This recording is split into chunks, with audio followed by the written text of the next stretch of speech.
Democratic presidential candidate Pete Buttigieg spoke at the City Club of Chicago yesterday. The South Bend, Indiana mayor was introduced by the chairman of the club. Ladies and gentlemen, if you could hold your table talk for a few moments, we're going to begin our program. I would like to ask our president, Jay Doherty, to come up to the dais and to introduce candidate for President of the United States, Mayor of South Bend, Mayor Pete.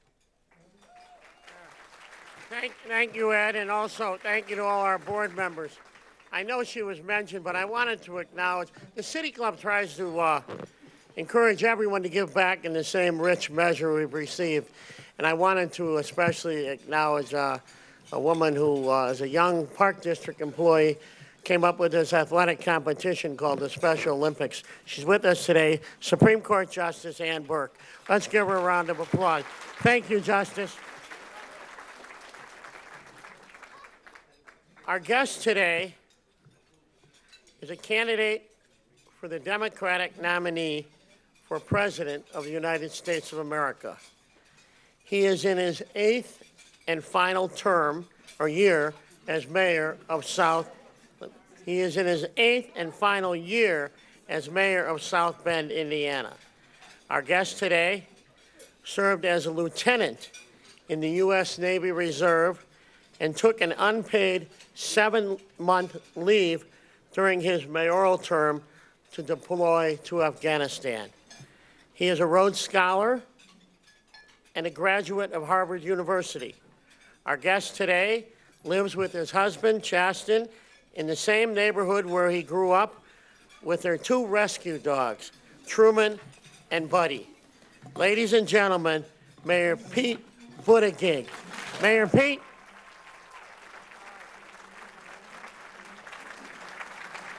Thank you. Thank you. Oh, goodness. Thank you very much. Please. Thank you.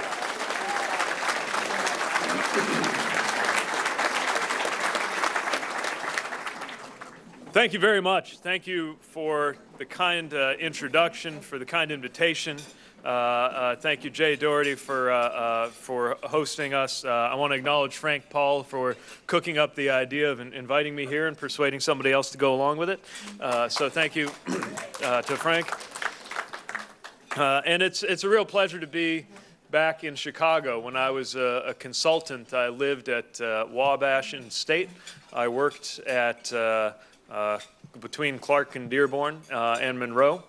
I guess I was between Wabash and State on Monroe, so I had about a 1-block commute, which I've not been able to replicate even after moving back to South Bend. And it's great to be back here in what really amounts to spectacular weather by our Midwestern standards. As you know, I'm from South Bend, Indiana. You get on Lakeshore Drive and pick up I-90 about an hour and a half later. You're in our hometown. And there are a great many people here who I think know South Bend very well. There's more than that. Come on. One thing I find myself doing as mayor, though, is explaining South Bend a little bit to people who don't know our city, who know perhaps one thing about our community, which is our magnificent University of Notre Dame, which, though it sits technically outside of limits, city limits, we're very happy to claim. And yet, because of that, people sometimes assume that we must be a tidy, wealthy, homogeneous college town, which is, of course, not our story. Our story is that of a company town that had to figure out for the balance of my lifetime what to do after you lose your company. And in that sense, we are typical of so many communities in the industrial Midwest that were left wondering what their future was going to look like. The Studebaker Car Company stopped making cars 20 years before I was born. And yet 30 years after that, when I was running for mayor, some people were still talking about it as if we could only get some version of Studebaker back making cars again, our city would be all right. That was how profound the blow of losing some of those jobs had been for us. And what we had to face was that the future wasn't going to look like the past, that the way out of the abandoned factories and the collapsing homes and the population loss and the reduced income wasn't to try to dredge greatness out of some impossible again, but rather to make sure that the future looked different from the past. And that's what we've been able to achieve as a city in the last 10 years. I'm so proud of it. I won't subject you to a full accounting of all of the things we're pleased with, from the Parks and Recreation upgrades to being able to double down on our boast of having the smartest wastewater system in the world. But what I will do is let you know that we're growing, that our population is growing, that our economy is growing, that we are seeing people lifted out of poverty. We're not there yet. We've got a long way to go in our city. We're celebrating the fact that our per capita personal income has finally gone back above $20,000 in our community. But we're also seeing that our neighborhoods have become cleaner and safer. We're seeing a downtown come back to life in the same way that downtowns of the biggest cities have come back to life. There were much to do after hours when I made that choice to live in the Loop in 2007. Miller's would give you a spinach pie, and that was about it. Now I come back and I find that even the heart of the commercial business district of this city feels like a neighborhood in some ways. And we've seen that smaller cities can experience that growth too, but only if we properly balance what's happening in our neighborhoods and our lowest income areas with the tremendous potential of the return to our downtowns. What really made it work in South Bend was recognizing that we couldn't just make South Bend great again, that we couldn't rewind, that we had to accept that the future was going to be different than the past. Be honest about it. Be honest that certain things were not coming back, but we were, and then talk about how. That's why I think there's no such thing as an honest politics built around the word again. But I do believe that there can be a very optimistic politics for the industrial Midwest. And it's so important at a time when we're being characterized by the White House and caricatured sometimes by the commentators as a place where the only way to our heart is through nostalgia and through resentment. I think a lot of that has to do with the fact that we are living through a moment of tectonic change, change so profound that even in this moment, we may well be underreacting. I think that we have the good and bad fortune of living in a moment that will be as memorable as the beginning of the New Deal or the beginning of the Reagan era. In other words, what will happen in the next 3 or 4 years could set the tone for what will happen in the next 30 or 40. And it's one of the things that motivated me to make the admittedly improbable choice of stepping up as a late 30s Midwestern mayor to run for president of the United States. Not admittedly an obvious career move, and I get that. We were not sure just how many people would take us seriously when I proposed the exploratory committee publicly at a U.S. Conference of Mayors meeting in Washington in January. And yet what we've seen since then is that our message is resonating. The people welcome and embrace the idea of a different kind of leadership. Yes, it is traditional to be marinated in Washington for a few more years before you step up for the presidency. But we're actually living in a moment that's kind of a season for local leadership. It's a season for local leadership because that's where things get done. Consider this. Our national government shut down over a policy disagreement. Can you imagine if that happened to a city government? How long would the mayor be able to physically remain in city limits after the city stopped delivering water, which you need to live? It's unthinkable. Not that our politics aren't ferocious and intense. I am, after all, addressing a Chicago audience. And yet, even in our most ferociously contested moments, you don't talk about a city government shutting down. We just have to get it done. And it's one of the reasons I believe our task is to start to get Washington to look a little more like our best-run cities and towns before the reverse starts to happen. Because I fear that that is exactly the trajectory we might be on. I also know that our part of the country isn't known for producing a lot of Democrats, certainly a lot of progressives. But again, it's precisely for that reason that I want the country to hear voices from Midwestern states like ours, from conservative states like mine. And it's why I think there needs to be a new generation stepping up too.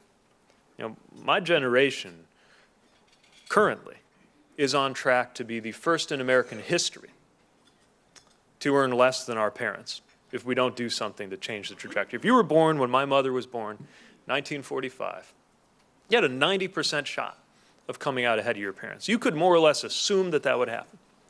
And for us, it's a coin flip. Some parts of the country, not far from where we're gathered, it's less than 50-50. And so we've got to make sure that that generation is putting forward leaders too. After all, we're also the generation that produced the bulk of the troops after 9/11. We're the generation that, we're not the ones who invented the internet, but we figured out some pretty interesting things to do with it.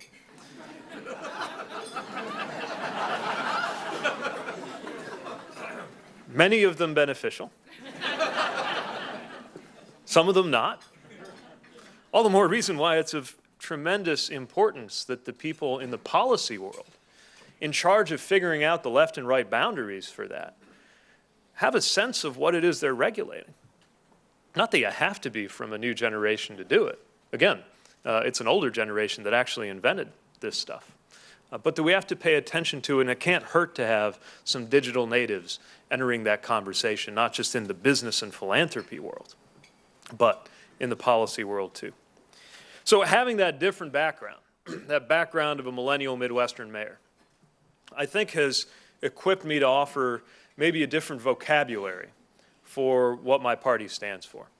And I do not seek to shift the center of gravity morally of where my party is. But I do think it would make sense for us to find new ways to talk about it. And it's the main thing I want to discuss with you before we go to questions. There's a lot of hand-wringing over whether Democrats are capable of expressing themselves in bumper sticker language. We are given to long and elaborate policy discussions sometimes, and that's not a demerit. We're policy people. We ought to be. Policies are how we do good in this world. But sometimes, I fear, we have neglected to vindicate the values that motivate our policies. Something that I think the right, for at least as long as I've been alive, has been highly effective at doing. So part of what I'm trying to do is reintroduce the values that help to explain why we believe what we believe. So that even people who maybe have different values or arrive at different conclusions on policy understand that we came by our views honestly. And it's why I think that this campaign largely must be about freedom. Now, when you think of freedom, when you think of liberty, and you think of whose lips you would expect it to be on in the political world today, you're mostly going to think of people from the right. You're going to think of our conservative friends who are preoccupied with making sure that the government does not restrain our freedom too much. And often that leads to positions on taxes, positions on regulation that suppose that if government is the opposite of freedom, then less government means more freedom. Although it turns out that there are some exceptions to this rule, some of which we're observing in the American South today. Now, I come from Indiana as a Democrat.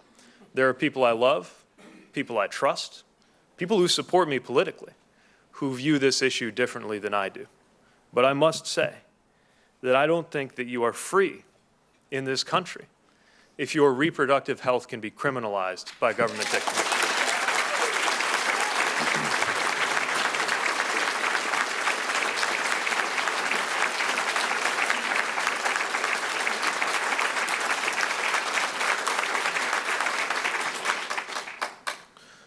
This is not an easy choice for anybody to face, and I would be loath to tell anybody facing that situation what the right thing to do is. But that's exactly the point. I'm a government official. I don't view myself as belonging in that conversation. And to see in Alabama that if someone is raped and she seeks an abortion, the doctor who treats her will be penalized with a longer prison term than her rapist makes me question whether the discussion about freedom in this country has gone off the rails. Let me, though, suggest that there is more to freedom on the left or on the right than just getting government out of the way. One of the reasons we invented government as a species is because there are certain freedoms we don't enjoy unless we have policies that tear down the obstacles to us living a life of our choosing. Even the most unglamorous things that mayors work on day in and day out, wastewater and water, I believe are things that enhance our freedom because we have municipal authorities to worry about that sort of thing so we don't have to. But it's also why you're not free, as we learned in Flint, if you have to wonder whether a glass of water that comes out of the tap is going to poison you and your family. It's providing basic services. And it's providing some measure of assurance that the rights that you have in this country and in this life will be secured. It's why I think health care is freedom. And I think you're not free if the United States has failed to ensure that you might, for example, be able to start a small business, leaving your old job and starting a new one without fearing that that means you'll lose your health care. I think that you're not free as a consumer if a financial institution is caught ripping you off and you don't have any recourse because you've been forced into arbitration. I certainly think that freedom in this country for people of color has been constrained both by policies and by institutional racism in ways that will not get better just by saying we're going to get government out of the way. If we don't figure out how to lift the veil of mistrust, for example, between communities of color and the law enforcement officers sworn to keep them safe, how can we really say that we're enjoying freedom? And, of course, on a more personal note, I don't think that you can really say that you're free if a county clerk gets to tell you who you ought to marry based on their view of their own religion.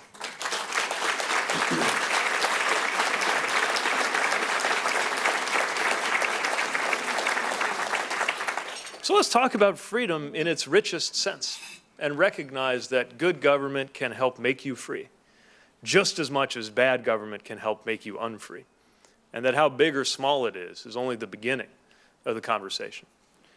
I want to talk about security because that's another thing that I think has been maybe monopolized by our friends on the right, as though security or the flag or patriotism belong to one political party. I think that's all the more reason people in my party ought to be talking about security. First of all, traditional security issues have not gone away. We see what's going on in the vicinity of Iran right now, to give just one example. We've got to ask ourselves whether this administration is capable of stating what the bar is before you even talk about sending U.S. troops into a conflict. And I say that as somebody who went into a war zone on the orders of a U.S. president. And by the way, was willing to do that, because that's part of the promise you make when you raise your right hand. You don't know who the president's going to be in a few years, let alone what their policies will be. But when I left Afghanistan in 2014, I thought I was turning out the lights. I thought I was one of the last to go. It's 5 years later. We're still there. You could be old enough to enlist and not have been alive on 9/11. And the next president's got to be ready in the name of U.S. security to put an end to endless war.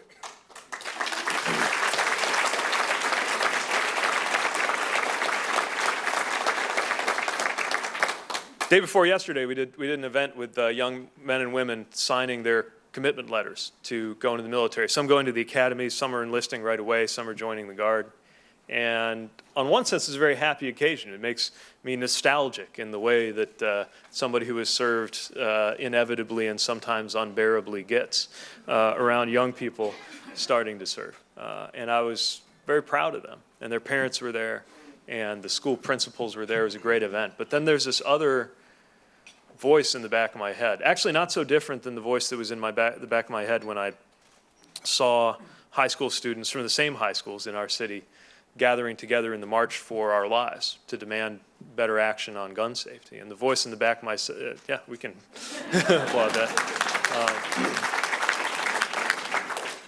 And the voice in the back of my head saying, do not let these kids down. Do not play games with their lives. This is not a game. It is not a show. And we had better make sure that the security decisions made by the president are based not on domestic politics, but on what is the right thing for this nation, and particularly those who have agreed to defend it with their lives.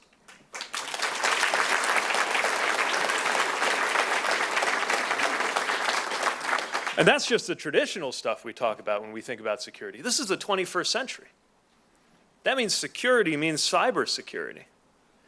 And one thing that will not help on cybersecurity is putting up a wall from sea to shining sea. Doesn't keep out the bits and the bytes. There's a human factor as well as a technical side to cybersecurity, and we've got to be on top of it. We've got to worry about election security. Our elections are the thing that keep us safe.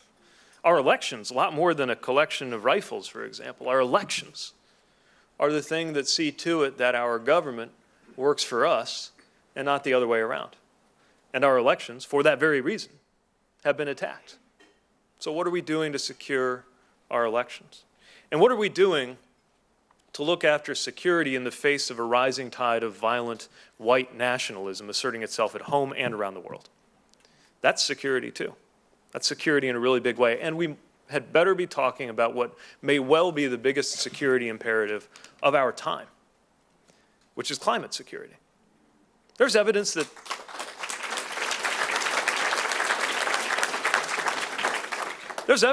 the Syrian civil war began partly because of forced migration patterns that happened as a result of drought and other issues connected to climate. The same story is increasingly coming into focus when it comes to the rise of Boko Haram in Africa. We probably would not have as many migrants at our borders from Central American countries if it weren't for climate disruption. I myself, in the city of South Bend, had to activate our Emergency Operations Center twice in less than 2 years. One of them was for the 1,000-year flood, and the other was for the 500-year flood. Now, I did not major in math. But I do have an iPhone, and it's got a calculator app on it. And if my math is right, and if it's wrong, somebody here will tell me, I'm sure, but if it's right, the odds of that happening are 125,000 to 1, unless, of course, something has changed in the frequency and severity of extreme weather events, just like they warned us in the 70s and the 80s and the 90s, just like they're warning us now. And so I think if we need to start having the debate not over whether, but how to adapt, because the people debating whether we ought to do it are going to be left behind. That's a security imperative, adapting and preventing it from getting worse.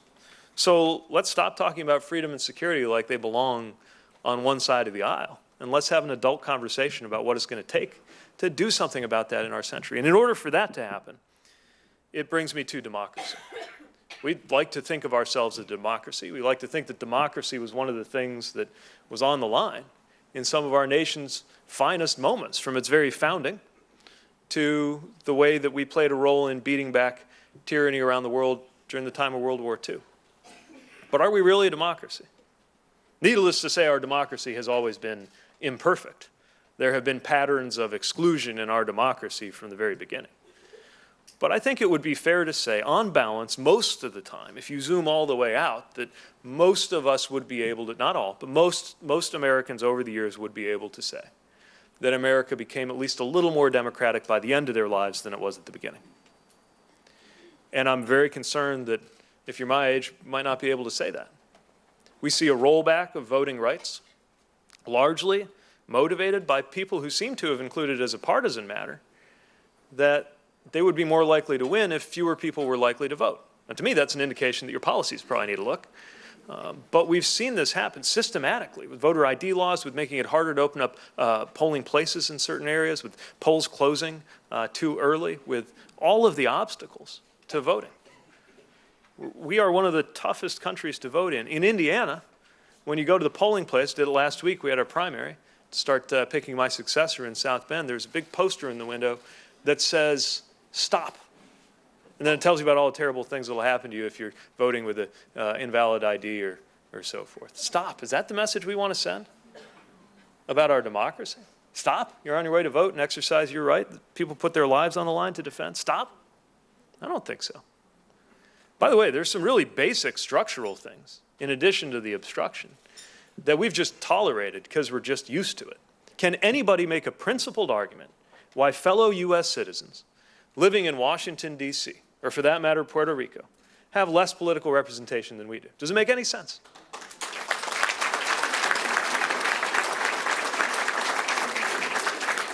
Can anyone make a principled argument why districts ought to be drawn so the politicians can choose their voters instead of the other way around?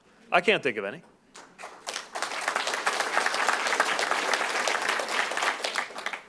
And for my dime, whether you live in a rather blue state or a rather red one, at risk of sounding simplistic, one thing that would be fitting for a democracy when it chooses its national leader is to elect the president by just counting up all the votes and then giving it to whoever earned the most.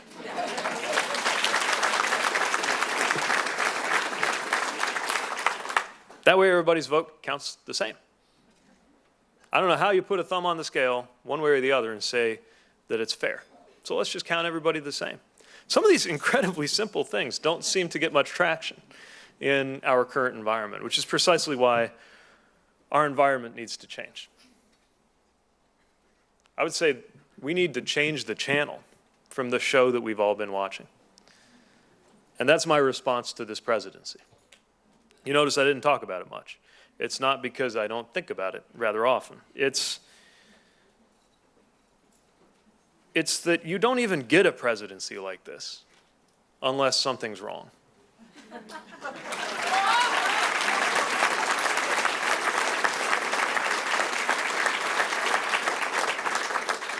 This, by the way, is one reason people in my party need to recognize that some smoking gun proof that the president's not a good guy will not change much.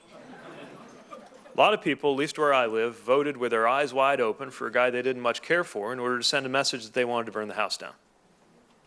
Which is also why any suggestion that our party's message ought to be to promise a return to normal overlooks the extent to which normal hasn't been working for a lot of people. Now, what we've got now isn't working either.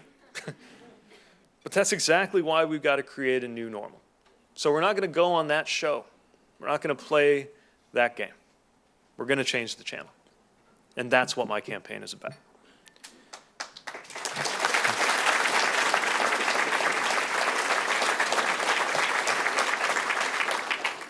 Let me close just by mentioning a word that has fallen out of fashion, but I think it's as important as ever, and that's hope. Because you don't do this if you don't have some measure of hope. Running for office is an act of hope. In a certain sense, taking the time to watch somebody talk at you who's running for office is an act of hope. And voting is, and volunteering is.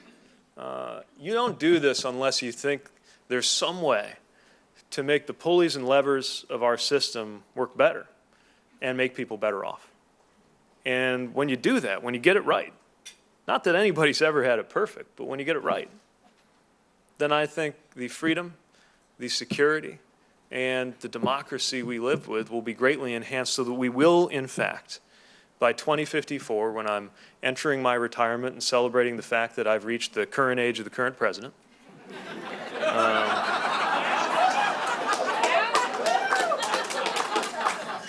that I'll be able to look back at 2020 and say, this is when things really started moving onto a good path for our country. And that's how you will know that we succeeded, not just in an election, but in defining an era. And that's why I'm doing this. So thanks for coming. And we'll do some questions.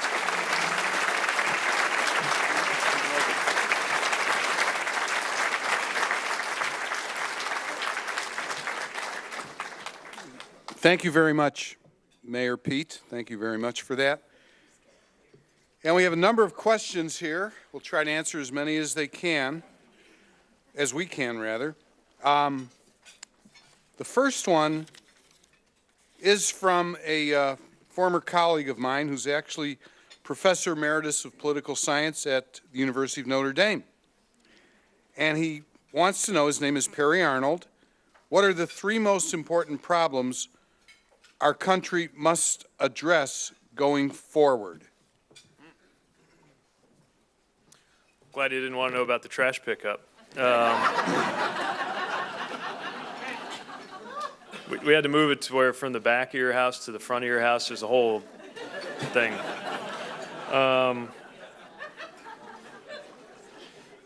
So let me pick up on some of the themes that I just mentioned. I'll try to do it at not too much length so that we can continue getting questions. But I spoke of climate, so let me say just a little more about what I mean when I say that climate security is an imperative. I already described the problem. Let's talk about the solution a bit. First of all, I do think we need to talk about adapting now. Mayors need guidance on what to do if the floodplain isn't where it was supposed to be and won't be again. We also got to act on the front end to stop it from getting worse. I believe the basic contours of what to do are well known. We need a carbon price and dividend, or carbon tax and dividend, if you will. Let's call it what it is and be honest about it. Good news is if you rebate it back out to the American people, most of us will be made better than whole if we structure it the right way. But it'll help change our economy to move in a direction that is less carbon intensive. I think we got to have massive investment in R&D, not just on renewable energy, but on energy storage and on carbon storage, taking carbon out of the atmosphere, because it's easier to get to net zero than it is to get to absolute zero, and we got to do whatever we can.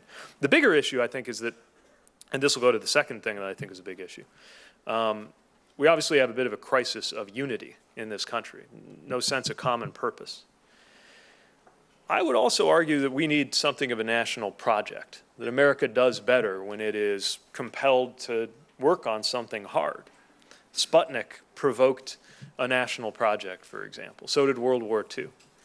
And in climate, in the problem that climate represents, we also have the makings of something that could be a solution, not just to climate, but to that deeper kind of social or even moral illness that we have as a country. For once, we have the possibility of a national project that isn't just fighting other human beings. And by the way, if we were making good on dealing with climate as a national mobilization that took in the efforts of everything from AmeriCorps volunteers to the defense establishment to the scientific community, we might also be leading the world at a moment when we're struggling to lead the world. Imagine, for example, the terms of this US-China tug of war that's going on. If one of the cornerstones of global security was climate diplomacy, and a nation was prestigious in as much as it was part of the solution on climate, that'd be a way to challenge China to catch up, but only if we had our own house in order. So, climate, national unity, picking a third is pretty tough because there's so many, but let me return to democracy and just say that we had a pretty good start in H.R. 1. You know, a pro-democracy, anti-corruption bill that was passed in the House only to die in the Senate. It's the sort of down payment on deeper democratic reforms that I would want to enact the moment I got to the Oval Office. Okay. Now I'll give you some real easy ones.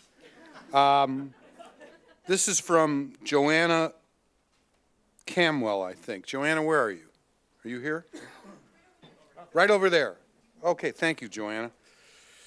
A couple questions came in with the same name. The writing looks awfully similar. Okay. How are you, a man, going to be a strong advocate for women as opposed to an actual woman running for office and being president? It's a good question, and it's fair game. I think a lot of us are disappointed that we don't have a woman in office right now after 2016. I obviously am not a woman. My old employer, back when I was here at McKinsey, did a study on gender equality in corporate leadership. They looked at boards, they looked at leadership teams, and one of the things they found is that companies that were more gender inclusive in their leadership weren't just better places to work, they're actually more profitable because they made better decisions. And it's just one example of why gender inclusion and gender equality and gender diversity is not just the right thing to do in a moral sense, but it also is the right thing to do in a strategic sense. If that's true for companies, then it must also be true for countries. It's certainly true for cities. Women have had the bulk of the leadership roles in my office, and we have women in so many key roles in our cabinet and in our leadership, and I think it helps us make better decisions. For From a policy perspective, there are all kinds of things we need to do, from enacting pay transparency when it comes to how large employers are, if they just have to publish the gender pay gap, I feel like some of those issues will take care of themselves once they just have to defend what they're doing. But also much more profound issues like the extent to which in our current healthcare reality, being a woman amounts to a pre-existing condition. And I've already shared my views on reproductive freedom. So there's the policy piece, but there's also the cultural element, right? Just, is this or is this not a country in which everyone is equal and in which a little over than 50% of our country are represented? So I am who I am. But what I will say is that I believe the next president must be the best president ever on women's equality and gender inclusion, especially if the next president is going to turn out to be a man.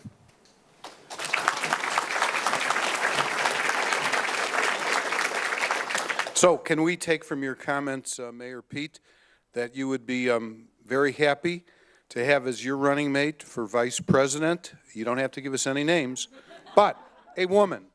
Very happy. Okay.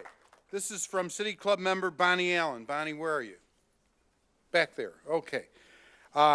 She wants to know what your position is on voting rights for people who are incarcerated or coming out of prison. Thank you. So there is no question that, first of all, we are an over-incarcerated country, and we need to take a number of steps to deal with that, beginning, in my view, with an end to the private prison industry.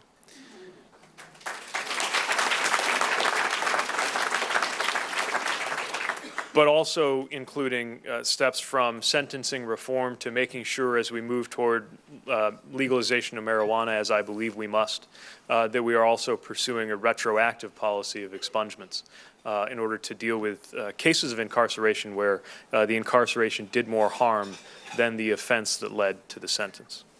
I also believe that when people leave incarceration, not only have they finished paying whatever debt was incurred socially, but also everybody has an interest in them succeeding and contributing. And we talk a lot about helping people succeed and contribute as a part of the economy, but not enough about succeeding and contributing as a citizen. And so I believe the moment that somebody returns to their community without bureaucracy, without obstacles, and certainly without being expected to pay, which is happening in some places and amounts to a poll tax, especially when you consider the pattern of racial inequality that is behind so much of what is happening in our criminal justice system. I believe that the moment that you are out, you are a citizen, and that means you are a voter, and we should reestablish your voting rights right away.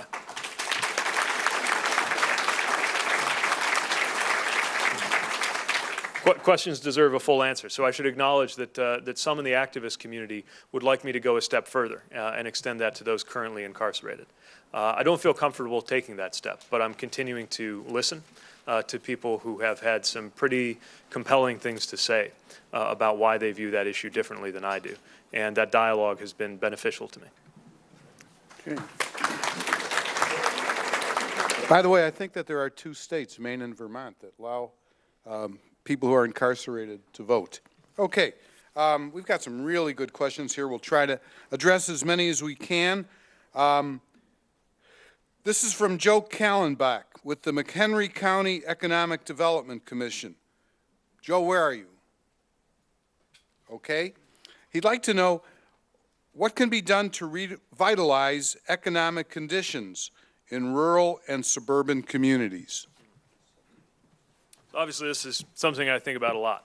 I'll tell you what works back home. First of all, honesty, that we're not ever going to have quite the economic patterns we used to, and recognition that we don't need to. By the way, some of this is about trade. A lot of this is about technology. I was just at not long ago at a business in South Bend makes shot peening medium. It's those little balls they fire at automotive parts at very high pressure in order to temper them. It's one example of a very kind of characteristic small to mid-sized employer in our area. They do 6 or 7 million bucks a year in business. They have 6 or 7 full-time employees. So it's about $1 million per employee. There will be fewer people required on a shop floor each passing year. But the jobs that are being created can be good paying, secure, and stable jobs. We just got to make sure people are equipped for the fact that those jobs will continue to evolve. And they have as much to do with critical thinking and dealing with what happens when there's an exception to the rule, because the quality control part is going to be bigger in an industrial setting than the kind of physical repeatable tasks will be, that we got to equip people for that. In so many suburban or kind of middle density communities like my own have a lot of these manufacturing employers. Rural areas, I think Democratic politicians always go right to broadband because it's the thing we kind of get if we don't live in a rural community and we care about rural people. And don't get me wrong, broadband is definitely something that we need to extend in an equitable way to the American interior. But there's a lot more going on that needs to be addressed in rural America. The biggest thing, the thing that we do have in common in a community like mine that's more industrial, although it's a short jog to the nearest cornfield for me, is this idea that young people grow up getting this message that success means getting out. And nobody has to tell it to you. You just take that on board. And of course, that's what so many people do, especially in rural communities. And that can break the heart and break the energy of a community, of a family. The irony is, technology also means that for many people, there's never been less requirement that you be somewhere in particular in order to do certain kinds of jobs. And so as I reflect on the disparities in real estate pricing in this country, the fact that in Palo Alto you could pay a certain amount in order to have a parking space that would be more than the mortgage on my nice big house on the river in South Bend, that we also have tremendous opportunity to better distribute where many knowledge workers and different kinds of workers are, and for those who are connected to agriculture, an opportunity to enlist the agricultural sector in being part of the solution on climate. Instead of telling them they're part of the problem, invest heavily in, for example, what I think is a really exciting moonshot kind of idea, which is the quest for a net zero emissions farm, which we can envision through soil management and other practices, what that might look like, even though today, of course, it does not pencil out without a major subsidy. So I see tremendous opportunity for rural America, and we need to make sure that we are doing it with a view toward what the economic needs are going to be and opportunities are going to be in the next 30 years, instead of trying to find some pickled version of what it looked like in the 1950s and expect that to work in 2020. Thank you, Mayor Pete. I've got a couple questions here that deal with international affairs, so I'll sort of try to combine them. This is from Simeon Gasparov. Simeon, where are you? Over there. Hi, how are you, Simeon? Okay. Have a seat. Don't get carried away. Simeon's from Bulgaria. We're glad to have you here. He would like to know, Ashvin Ladd right down here would like to know, and Dave Lundy, who's sitting over there at that same table, they want to know about your international policy. Simeon's interested in Eastern Europe. Ashvin would like to know what role a country like India would play in your administration to help offset threats from China. And Mr. Dave Lundy wants to know about, and I think you may have answered this already, the Trump administration march to war in Iran. So, just a couple of easy questions. All right, so we got Eastern Europe, India, and Iran in 90 seconds. All right. Let me offer a few thoughts. I probably can't deliver a comprehensive framework that would take all of those in within the amount of time that we've got. But each of them deserves attention regionally, and then I'll make one remark globally. So first of all, there is the idea of do no harm, but there's also great opportunity, I think, in our relationship with Eastern Europe. Needless to say, the biggest factor complicating our policy and our relationships in Eastern Europe is the interventions from Russia. And having experienced and not enjoyed an intervention from Russia, I think we could perhaps learn a lot from our allies and friends in other East European states who are more accustomed to this than we are. This does not have to mean that we are escalating tensions or hostility, although I think it does have to mean we have credible responses, whether it's through diplomatic, economic, or security tools. But we also have to make sure we're not dismantling the framework that we really depend on. It might have to change, but it doesn't mean we take it apart. And a good example is the INF Treaty, the Intermediate Range Nuclear Forces Treaty. Russia has not been complying with this treaty for a long time. So the White House just threw it out and said, we're getting out too. I don't think that's the right response, because it supposes that nothing is better than something flawed. What we really needed to do was design a new one that was better, with the right kind of verification and compliance mechanisms, much as I think we are now trading nothing for something in Iran and seeing the consequences of that. Think when it comes to Iran about, first of all, how much we have undermined any hope of moderation. If you're an Iranian moderate politician and you sold people on the idea that it was going to pay off to work with the U.S., how much egg on your face do you have now on the question of whether Americans can be trusted? And even if we are questioning whether the Iranian regime can be trusted, with very good reason, that is exactly why we set up a treaty with really rigorous enforcement mechanisms. And we see now the consequences of a chain reaction set off by our unilateral withdrawal. I would also say personnel is policy, and it seems that a lot of this energy for conflict is coming from the National Security Advisor. And I remain mystified that anyone who had that big of a hand in propelling us into the Iraq War is allowed anywhere near the Situation Room at a time like this.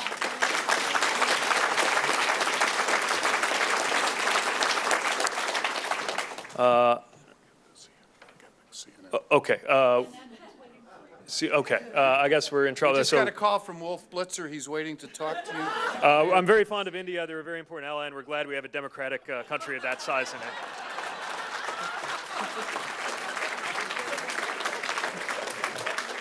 Mayor Pete, by the way, I want to let you know you are the third candidate for president who has spoken to the City Club. The current president, before he was nominated in 2016, and he managed to eke out a victory. We had the mayor of New York, who just declared today, speak, but he was not a candidate. And we wish you the absolute best in your campaign.